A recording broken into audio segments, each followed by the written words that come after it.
प्रातः स्मरणीय अनंत श्री विभूषित परमाराध्य संत सदगुरु महाराज के पावन श्री चरणों में कोटि कोटि सहनमन। मंच पर विराजमान पूज्य स्वामी स्वरूपानंद जी महाराज, स्वामी अनिलानंद बाबा जी महाराज, स्वामी कैलाश बाबा, ज्ञानी बाबा, सभी के चरणों में कोटि कोटि सहनमन। परम आदरणीय सत्संग प्रेमियों, माताओं एवं बहनों, आप सबों को भी कोटि कोटि सहनमन। बड़े हर्ष और उल्लास की बात है कि हम लोग परम पूज्य स्वामी संत सेवी जी महाराज के जयंती के शुभ अवसर पर इस मंदिर में जो सत्संग का आयोजन हो रहा है उसमें भाग ले रहे हैं। संत महापुरुष इस दुनिया में जो आते हैं तो गुरु महाराज की वाणी है, जीव हित आप ही आवे सुरत को आई तारा है। जीव के कल्याण के लिए, जीव के सुख शांति के लिए, जीव जो 84 लाख के योनि में भटक रहे हैं, आवागमन के चक्र में पड़े हुए हैं, तो इससे छुड़ाने के लिए, भव सागर से पार लगाने के लिए ईश्वर परमात्मा ही संत सदगुरु के रूप में आते हैं। साहब से सदगुरु भय, सदगुरु से भय साध, ये तीनों गम एक है, गत कुछ अगम अगाध। वो जो परमात्मा है, संत कबीर साहब कहते हैं, वही सदगुरु रूप में आते हैं। और इस तरह से स्वामी संत सेवी जी महाराज भी गुरु महाराज के साथ साथ आए और उनसे भी बहुतों का उपकार हुआ। वैसे संत महापुरुष सब एक ही होते हैं, लेकिन व्यवहारिक जगत में गुरु शिष्य का जो परंपरा है, व्यवहारिक दृष्टिकोण से गुरु का स्थान और शिष्य का स्थान में कुछ अंतर होता है। जैसे भगवान प्रभु श्री राम ने हनुमान जी से पूछा था कि बतलाइए हमारे और आपके बीच कौन सा संबंध है। हनुमान जी महाराज ने बड़े ही मार्मिक बात सुनाए। कहते हैं, देह दृष्टिया तो दासोस्मि, आत्म जीव दृष्टिया तो दंश कह, आत्म दृष्टिया तो मेवाहम इति में निश्चिता मते। प्रभु, शरीर के दृष्टि से आप स्वामी हैं, मैं सेवक हूँ। आप मालिक हैं, मैं आपका दास हूँ। और जीव के दृष्टि से आप अंशी हैं, मैं अंश हूँ। आप सिंधु हैं, मैं बिंदु हूँ। मैं बुंद हूँ, आप समुद्र हैं। और आत्म दृष्टि से, आत्मा के दृष्टि से, आत्मा के पॉइंट ऑफ व्यू से, आत्म दृष्टिकोण से, आत्मा के नजरिया से आप ईश्वर परमात्मा और मैं भी आपके ही स्वरूप हूँ। इसीलिए इति में निश्चिता मति, आप में और मुझ में कोई अंतर नहीं है। तो जो संत महापुरुषों की सेवा करते हैं, साधना करते हैं, तो संत सदगुरु के आशीर्वाद से, कृपा से वो गुरु की भक्ति करके ब्रह्मविद ब्रह्मैव भवति, वह ईश्वर स्वरूप ही हो जाते हैं। तो पारस और संत में बड़ो अंतरो जान, वो कंचन, वो लोहा कंचन करे, संत कर ले आप समान। पारस मणि पत्थर है और पारस की तुलना संत से जब करते हैं ना, तो संत महापुरुष कहते दोनों में अंतर है। पारस भी परिवर्तन करता है लोहा का, और संत भी परिवर्तन करते हैं इस जीव का। तो क्या करते हैं, तो पारस से जब लोहा का संपर्क होता है तो वो लोहा सोना हो जाता है। लेकिन ये अभागे जीव, 84 में पड़े जीव, जन्म जन्म के दुखों में भटकते हुए जीव के ऊपर जब सदगुरु कृपा करते हैं, सदगुरु अपना लेते हैं, तो ये जीव को अपने समान कर लेते हैं। तो ऐसे हमारे महर्षि स्वामी संत सेवी जी महाराज के बारे में भी हम लोग ऐसे ही सम्मान के दृष्टि से देखते हैं कि वो भी गुरु तुल्य है। गुरु महाराज की अपार सेवा किए और सेवा ही उनकी साधना थी। और ऐसी साधना, ऐसी सदगुरु की कृपा हुई कि आज हम लोग उसकी जयंती मनाते हैं। आज जितना भी प्रवचन गुरु महाराज का हम लोग को सुनने को मिलता है, एक से बढ़कर एक प्रवचन है। आपको लगेगा कि देहाती भाषा में है, सरलीकरण हुआ है, तो कुछ भी नहीं है, ऐसी बात नहीं है। गुरु महाराज इतने सरलीकरण करके हिंदी का बोले हैं कि साधारण से साधारण आदमी भी गुरु महाराज की भाषा को समझ ले, लेकिन उसमें जो ज्ञान है वो बहुत ऊंचे दर्जे का ज्ञान है। वेदांत पढ़ने में वर्षों लगता है। गुरुकुल में पढ़िए, पाणिनि व्याकरण को पढ़ना पड़ता है, भौमी व्याख्या को, और एक एक सूत्र जो हजारों सूत्र है उसको रटना पड़ता है, और इसके बाद सूत्र के आधार पर पाणिनि व्याकरण को पढ़ते हैं, और इसके बाद फिर वेदांत में प्रवेश होता है। वेदांत में उपनिषद की पढ़ाई होती है। उपनिषद के बारे में गुरु महाराज सत्संग योग में भी लिखे हैं कि 108 उपनिषद मूल रूप से है, वैसे तो 1100 से भी ज़्यादा उपनिषद है। तो ये सब की पढ़ाई ही वेदांत है। उसी में गीता भाष्य आता है, प्रस्थानत्रयी आता है, और बाद में ब्रह्म सूत्र की पढ़ाई पूरी होती है, तब उसे कहते हैं कि ये वेदांती हो गए। वेदांत की पढ़ाई, और वो वेदांत में क्या है तो ईश्वर के स्वरूप का ही वर्णन है। उस ईश्वर स्वरूप के बारे में चर्चा है, और उस ईश्वर की प्राप्ति किस ध्यान से, किस ज्ञान से, किस योग से किया जाता है, उसी का विस्तार से वर्णन है वेदांत शास्त्र में। तो उस वेदांत को पढ़ना सबके बस की बात नहीं है। युग जमाना के अनुसार देखिए, पहले देव भाषा जो इंग्लिश संस्कृत था उसकी पढ़ाई होती थी, पर संस्कृत की मान्यता रद्द है, गुरुकुल का कोई जगह नहीं है, तो वेदांत तो पढ़ना दूर की बात रही है, एक श्लोक भी हम सही से नहीं बोल पाते हैं, तो हम वेदांत की भाषा को कैसे समझेंगे?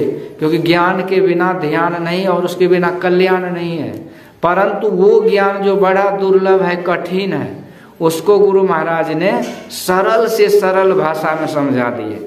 एक प्रवचन पढ़िए तो जानिए कि आप पढ़ते पढ़ते वेदांती हो जाइए। वेदांती आदमी भी आपके सामने टिक नहीं पाए यदि उसको गहराई से समझ लीजिए तो ये जो ज्ञान है, दुर्लभ ज्ञान है, गहन ज्ञान है, जो गुरु महाराज के का हम लोगों को मिल रहा है, माध्यम कौन है? यही स्वामी संत सेवी जी महाराज। इन्होंने ही लिपिबद्ध करते गए। गुरु महाराज की वाणी को कोड वर्ड में लिखते थे, गुरु महाराज लिखते गए, और ये कोड वर्ड में लिखते के बाद में डिकोड करके इसको पत्रिका में प्रकाशित किया जा रहा है। तो इस तरह से ये उपकार है। एक शब्द जो शिष्य को जो गुरुदेव बताए, तो धरती पर ऐसा द्रव्य नहीं जो देकर ऋण उतराए। एक शब्द यदि बतला देते हैं ना, आत्म कल्याण संबंधी शब्द ज्ञान, तो कहते हैं उससे हम इतने उपकृत हो जाते हैं कि दुनिया में किसी चीज उसके बदले में देकर हम उरीन नहीं हो सकते। पर हम लोग तो कितने शब्द, कितनी वाणी गुरु महाराज की सुनते हैं, और गुरु महाराज के वाणी को जब पकड़े रहेंगे ना, तो जाने कि संत मत को ही पकड़े हुए हैं।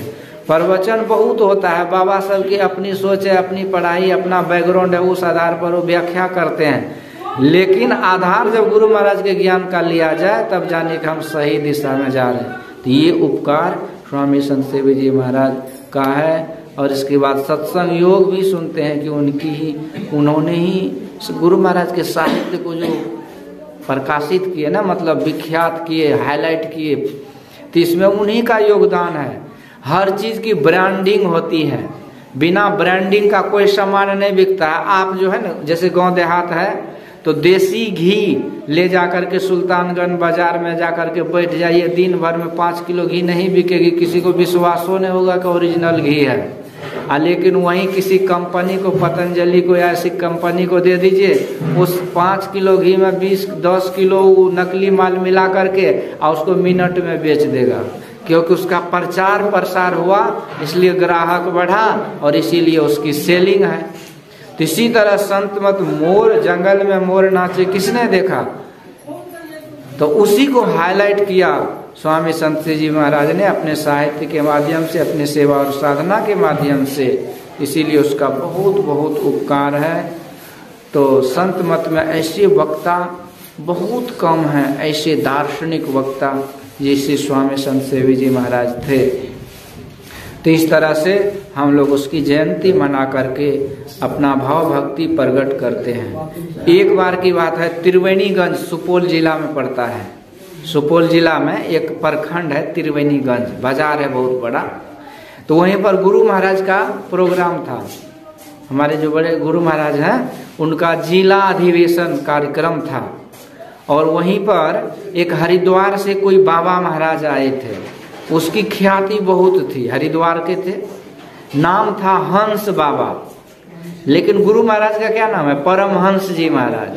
हंस के ऊपर, हंसों में जो श्रेष्ठ है वो परमहंस, ऐसे थे गुरु महाराज। तो काग जो हंस बाबा था ना, उनको लगा कि अब परमहंस बाबा आ ही गए हैं, इतने बड़े ब्रह्म ज्ञानी हैं, इतने भगत जगत हैं, ऐसा शास्त्र पुराण और साधना है इसकी, अब इसके सामने हम क्या बोलेंगे?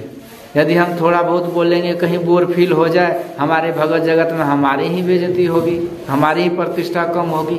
इसलिए भलाई इसी में है कि यहाँ से निकल चलो। हंस बाबा के मन में ये हुआ कि अभी छोड़ के निकल ही जाना चाहिए मंच से। तो क्या करे? तो कोई बहाना बनाया। कुछ आदमी को बोला, देखो भाई सत्संगी लोगों को, कि हमको जो कोई जरूरी काम हो गया, अभी इसी समय हमको हरिद्वार जाना पड़ेगा। तो आया था हवाई जहाज से, हेलीकॉप्टर से, कह सुन करके वहां से मंच छोड़ करके वो चले गए, उड़ गए हवाई जहाज से। अब गुरु महाराज विराजमान हुए मंच पर, अब बगल में ही स्वामी संत शिवी जी महाराज विराजमान थे, एकदम छाया के भांति रहते थे ना। गुरु महाराज कहते थे, तुम्हारे और हमारे में संत शिवी जी, आप में और मुझे में क्यू यू का संबंध है। क्यू शब्द अंग्रेजी में है, उसमें यू अपने बोला चला जाता, उससे अलग नहीं है।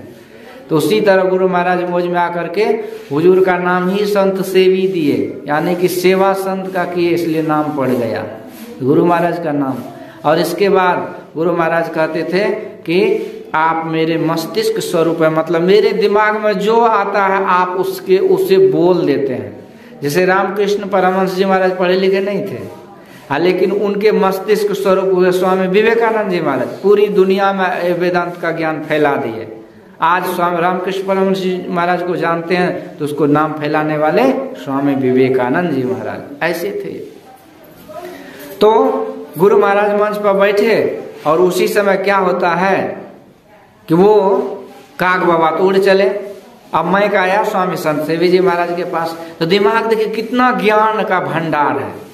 एक क्षण में ही दोहा बना के बोल दिए।